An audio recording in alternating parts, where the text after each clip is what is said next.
اعوذ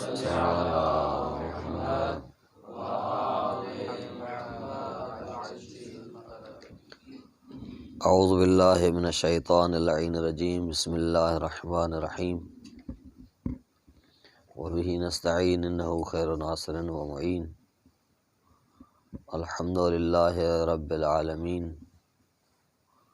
وصلی اللہ علی سیدنا محمد وآلہ الطیبین،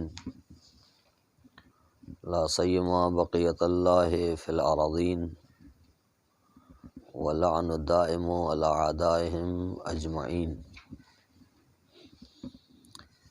یا سیدی فاسألک بعزتک ان لا يحجب عنک دعائی سوء عملی و فعالی۔ یہ جو آج کی عبارت ہے اس کا ترجمہ یہ ہے کہ اے میرے مالک، تجھے تیری عزت کا واسطہ جو میں تجھ سے دعا کرتا ہوں، میرے بد اعمال اور میری بد کرداری اس کے درمیان میں حجاب نہ ڈالے۔ یہ شخص داعی، دعا کرنے والا، دعا پڑھنے والا خداوند قدوس سے یہ التجا کرتا ہے۔ دعائے کمیل کا یہ فقرہ اور جو فقرات ابھی آئیں گے اس کے ساتھ، ان میں ان مشکلات کی شکایت ہے خالق کائنات کے آگے جن کی وجہ سے انسان کی خلوت پاک نہیں ہے۔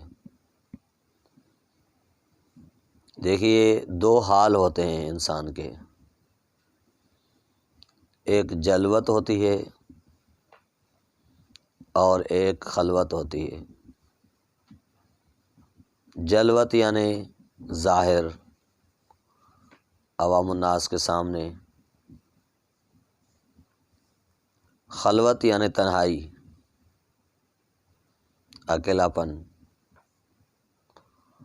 بہت سارے انسان کا روال کار یہ ہے، جن میں ہم بھی شامل ہیں، کہ وہ ظاہر میں جب لوگوں کے ساتھ ہوتے ہیں تو نیک اعمال انجام دیتے ہیں، برائیوں سے بچتے ہیں تاکہ لوگوں کے سامنے ان کا مقام بنے، وہ قابل عزت اور وقار ہوں۔ لیکن وہی لوگ جب خلوت میں جاتے ہیں، تنہائی میں جاتے ہیں، تو وہ گناہ کرتے ہیں، خدا کی معصیت کرتے ہیں، ان کا ارادہ اچھا نہیں رہتا، ان کا قصد برائی کی طرف ہوتا ہے، یعنی وہ تنہائی میں، خلوت میں پاک نہیں ہوتے۔ تو اب ان گناہوں کی شکایت ہے خدا کے سامنے جو انسان خلوت میں انجام دیتا ہے۔ تو سب سے پہلے شروع کرتا ہے کہ اے خدا، میری دعا کرنے کے درمیان بد اعمالی اور بد کرداری مانع اور حجاب نہ ہو۔ مفہوم دعا کا پہلے بھی یعنی بیان ہو چکا ہے، مفہوم کہ دعا کس کو کہتے ہیں۔ دعا خالق اور انسان کے درمیان، خالق اور عبد کے درمیان ایک رابطے کا نام ہے۔ جب رابطے کا نام ہے تو یہ رابطہ دو طرفہ ہوتا ہے، یہ رابطہ کبھی بھی ایک طرفہ نہیں ہو سکتا، دو طرفہ ہوتا ہے۔ اس رابطے کا ایک طرف عبد ہے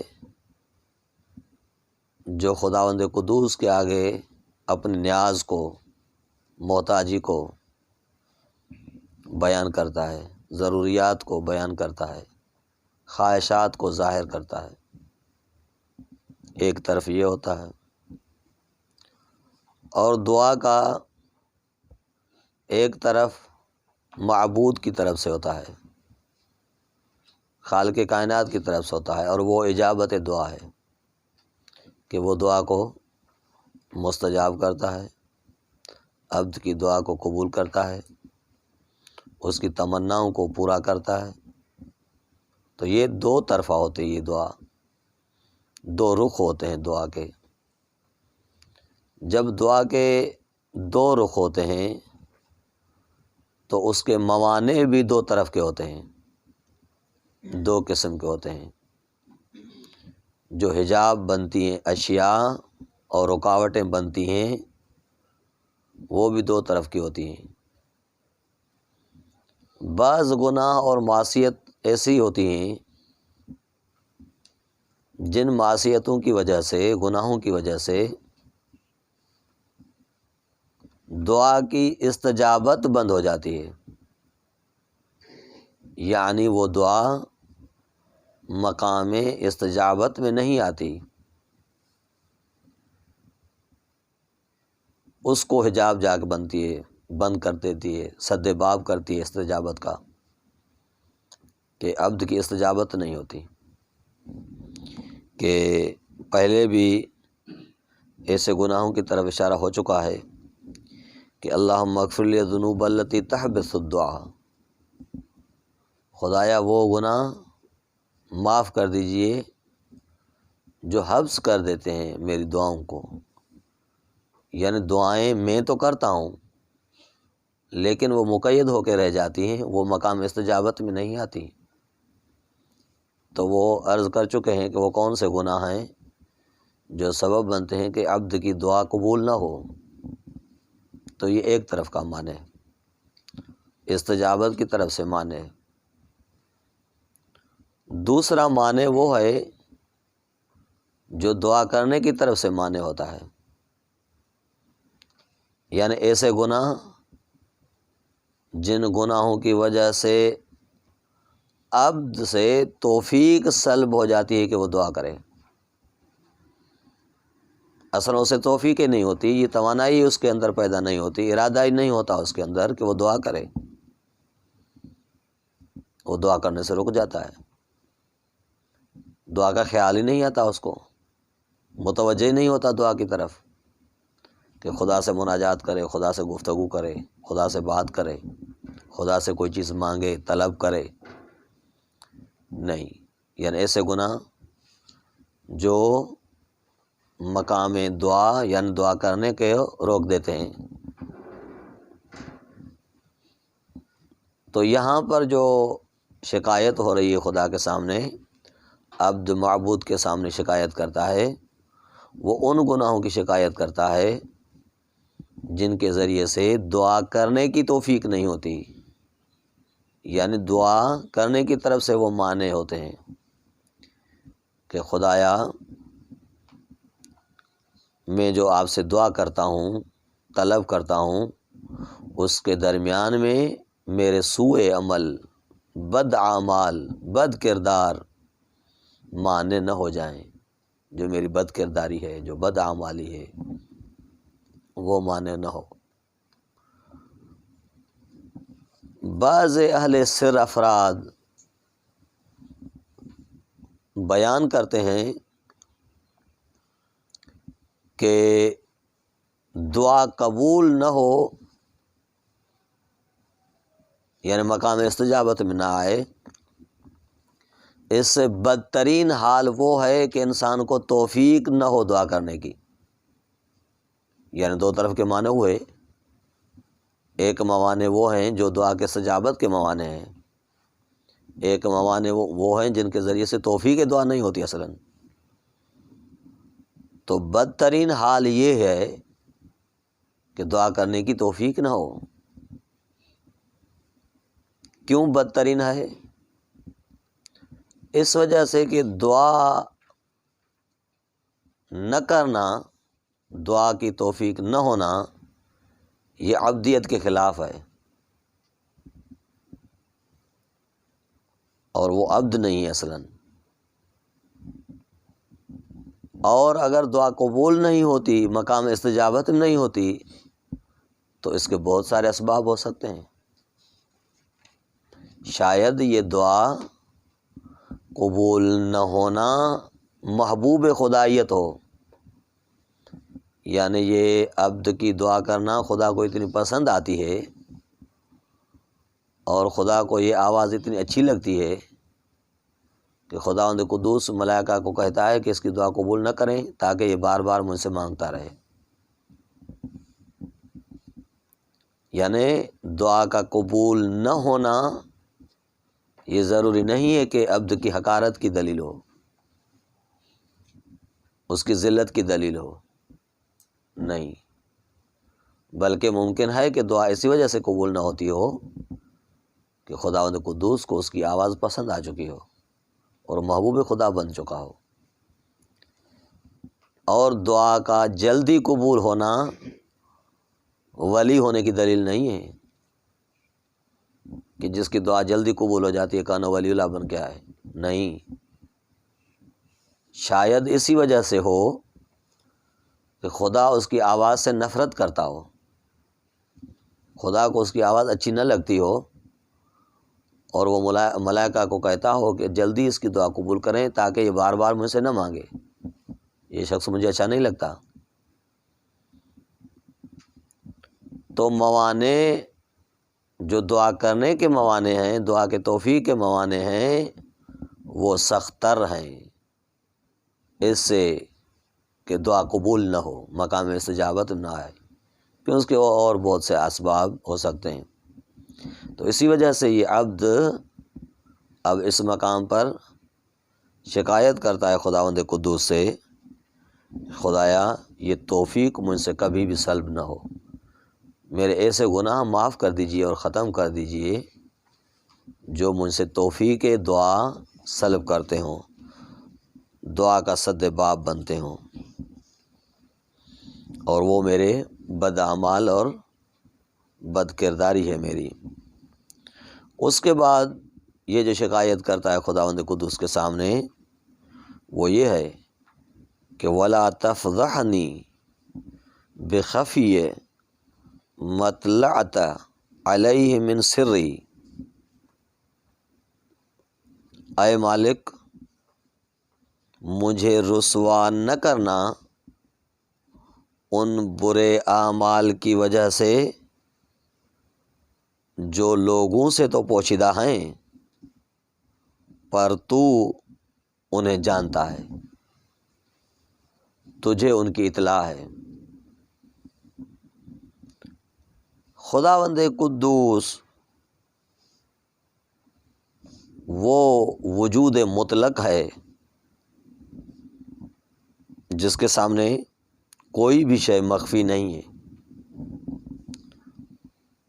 اللہ تبارک و تعالی جس طرح روئے زمین پر اشیاء کو جانتا ہے، وہ تہ سمندر بھی اشیاء کو اسی طرح جانتا ہے۔ خداوند قدوس کے سامنے روشنی اور تاریکی میں کوئی فرق نہیں ہے کہ وہ جس طرح روشنی میں اشیاء کو دیکھتا ہے تاریکی میں بھی اسی طرح دیکھتا ہے، کوئی فرق نہیں ہے اس کے سامنے۔ اس کو ایک انسان کے سانس تک کا علم ہوتا ہے، وہ کتنی بار دن میں سانس لیتا ہے، شاید وہ خود انسان کو بھی پتہ نہ ہو، لیکن اللہ کو اس کی تعداد کا بھی علم ہوتا ہے۔ خداوند قدوس اسے معلوم ہے کہ وہ کیا چیز ہے، یعنی وہ عالم ما بتخفی الصدور ہے کہ جو اشیاء سینوں میں بند ہیں، راز ہیں، سر ہیں، اللہ تبارک و تعالی ان اسرار سے بھی آگاہ ہے۔ یعنی خداوند قدوس ستار العیوب علام الغیوب، غفار الذنوب ہے۔ یہ صفات خداوندی ہے کہ وہ علام الغیوب ہے۔ تو اس فقرے میں عبد خداوند قدوس کے علم کا اعتراف کرتا ہے کہ اے خدا، تو میرے وہ گناہ بھی جانتا ہے جو میں نے مخفیانہ انجام دیے ہیں، جو گناہ سر ہیں، پوشیدہ ہیں، راز ہیں، جن گناہوں کو میرے علاوہ اور کوئی نہیں جانتا لیکن تو جانتا ہے۔ تو خدایا، کیونکہ تو ان گناہوں کو جانتا ہے، مجھے ان گناہوں کے ذریعے، ان گناہوں کے وسیلے سے لوگوں کے سامنے رسوا مت کرنا، کیونکہ وہ ابھی تک میرے گناہ ان کے سامنے سے پوشیدہ ہیں، مستور ہیں۔ خدایا انہیں ظاہر نہ کرنا۔ اور پہلے گزر چکا ہے کہ خداوند قدوس، خداوند منان کی یہ منت ہے عبد کے اوپر کہ عبد نے کبھی بھی اس کے گناہ لوگوں کے سامنے ظاہر نہیں کیے، اپنی ستاریت کے تحت ان کو مخفی رکھا ہے۔ اور کم من قبیح سترتہ وکم من ثناء جمیل لست اہلا لہ نشرتہ۔ اے خدایا، کتنے ہی میرے گناہ تو نے چھپا کے رکھ دیے ہیں، مستور کر دیے ہیں، اور کتنی ہی نیکیاں ایسی تم نے مشہور کر دی ہیں میرے لیے جن کا میں اہل نہیں ہوں، لائق نہیں ہوں۔ تو یہ احسان خداوندی ہے، یہ منت خداوندی ہے کہ خداوند قدوس نے ہمارے اوپر احسان فرمایا ہے کہ ہمارے مخفی گناہوں کو مخفی ہی رکھا ہے تاکہ لوگوں کے سامنے رسوائی نہ ہو۔ تو یہ عبد طلب کرتا ہے کہ اے میرے مال پالنے والے، ولا تفضحنی بخفی، ان مخفی گناہوں کی وجہ سے میری فضاحت نہ ہو، میری رسوائی اور ذلت نہ ہو، جو لوگوں سے تو مستور ہیں لیکن تو انہیں جانتا ہے۔ تو یہ دوسرا جملہ ہے، آگے انشاءاللہ کل عرض کریں گے۔ وصلی اللہ علی محمد وعلی الطیبین الطاہرین المعصومین۔